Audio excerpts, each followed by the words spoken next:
इस बार चैती छठ कब मनाया जाएगा? दोस्तों, इस वीडियो में हम आपको यही जानकारियाँ देने वाले हैं। साथ में आपको बताएंगे कि छठी मैया कौन है, आखिर क्यों इतने धूमधाम से मनाया जाता है छठ पूजा, इसकी शुरुआत कब हुई और इसका तारीख कौन सा है जिस तारीख से छठ होगा, नहाए खाए कब है और खरना कैसे किया जाता है। चलिए बिना देरी किए आपको बताते हैं। छठ के दौरान छठी मैया और सूर्य देव की पूजा की जाती है। धार्मिक मान्यताओं के अनुसार छठी मैया सूर्य देव की मानस बान है। महिलाएं इस व्रत को अपनी संतान की लंबी आयु के लिए करती हैं। ऐसा माना जाता है कि छठी मैया संतान की रक्षा करती है। दोस्तों, 16 अप्रैल 2021 से 19 अप्रैल 2021 तक चैती छठ पर्व मनाया जाएगा। चलिए अब हम आपको बता देते हैं कि नहाए खाए कब है। 16 अप्रैल 2021 को नहाए खाए किया जाएगा। नहाए खाए के दिन पूरे घर की साफ सफाई का ध्यान रखा जाता है और किया जाता है। दोस्तों, स्नान करने के बाद व्रत का संकल्प लिया जाता है। इस दिन चने की सब्जी, चावल, साग खाया जाता है। अगले दिन खरना से व्रत की शुरुआत होती है।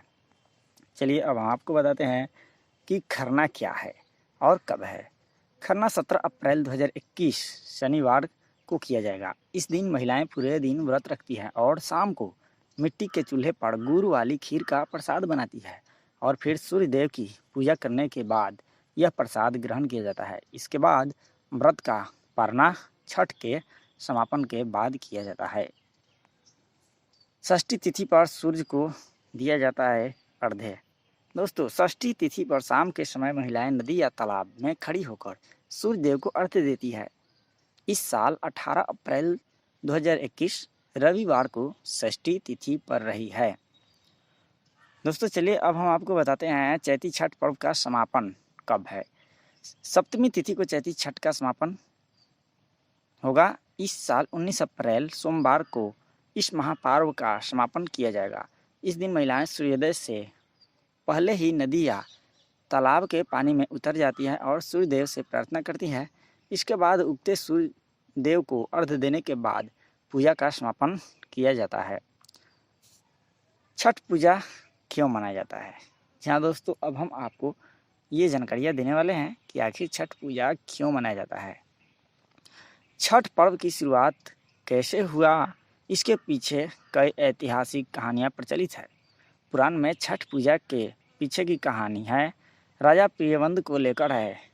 कहते हैं राजा प्रियवंद को कोई संतान नहीं थी, तब महर्षि कश्यप ने पुत्र की प्राप्ति के लिए यज्ञ कराकर प्रियवंद की पत्नी मालिनी को आहुति के लिए बनाई गई खीर दी। इससे उन्हें पुत्र की प्राप्ति हुई, लेकिन वो पुत्र मरा हुआ पैदा हुआ। प्रियवंद पुत्र को लेकर शमशान गए और पुत्र वियोग में प्राण त्यागने लगे। उसी वक्त भगवान की मानस पुत्री देवसेना प्रकट हुई और उन्होंने राजा से कहा कि क्योंकि वो सृष्टि की मूल प्रवृत्ति के छठे अंश से उत्पन्न हुई है, इसी कारण वो षष्ठी कहलाती है। उन्होंने राजा को उनकी पूजा करने और दूसरों को पूजा करने के लिए प्रेरित भी किया। राजा प्रियंवद ने पुत्र इच्छा के कारण देवी षष्ठी की व्रत किया और उन्हें पुत्र की प्राप्ति हुई। कहते हैं ये पूजा कार्तिक शुक्ल षष्ठी को हुई थी और तभी से छठ पूजा होती है। इस कथा के अलावा एक कथा राम सीता जी से भी जुड़ी हुई है। पौराणिक कथाओं के मुताबिक जब राम सीता 14 वर्ष के वनवास के बाद अयोध्या लौटे तो रावण वध के पाप से मुक्त होने के लिए उन्होंने ऋषि मुनियों के आदेश पर राजसूय यज्ञ करने का फैसला लिया। पूजा के लिए उन्होंने मुग्दल ऋषि को आमंत्रित किया। मुग्दल ऋषि ने माँ सीता पर गंगा जल छिड़क कर पवित्र किया और कार्तिक मास के शुक्ल पक्ष की षष्ठी तिथि को सूर्य देव की उपासना करने का आदेश दिया, जिसे सीता जी ने मुग्दल ऋषि के आश्रम में रहकर 6 दिनों तक सूर्य देव भगवान की पूजा की थी। एक मान्यता के अनुसार छठी मैया की कहानी एक और है। छठ पर्व की शुरुआत महाभारत काल में हुई थी। इसकी शुरुआत सबसे पहले सूर्यपुत्र कर्ण ने सूर्य की पूजा करके की थी। कर्ण भगवान सूर्य के परम भक्त थे और वो रोज घंटों कमर तक पानी में खड़े होकर सूर्य को अर्घ्य देते थे। सूर्य की कृपा से ही वह महान योद्धा बने आज भी छठ में अर्धदान की यही परंपरा प्रचलित है।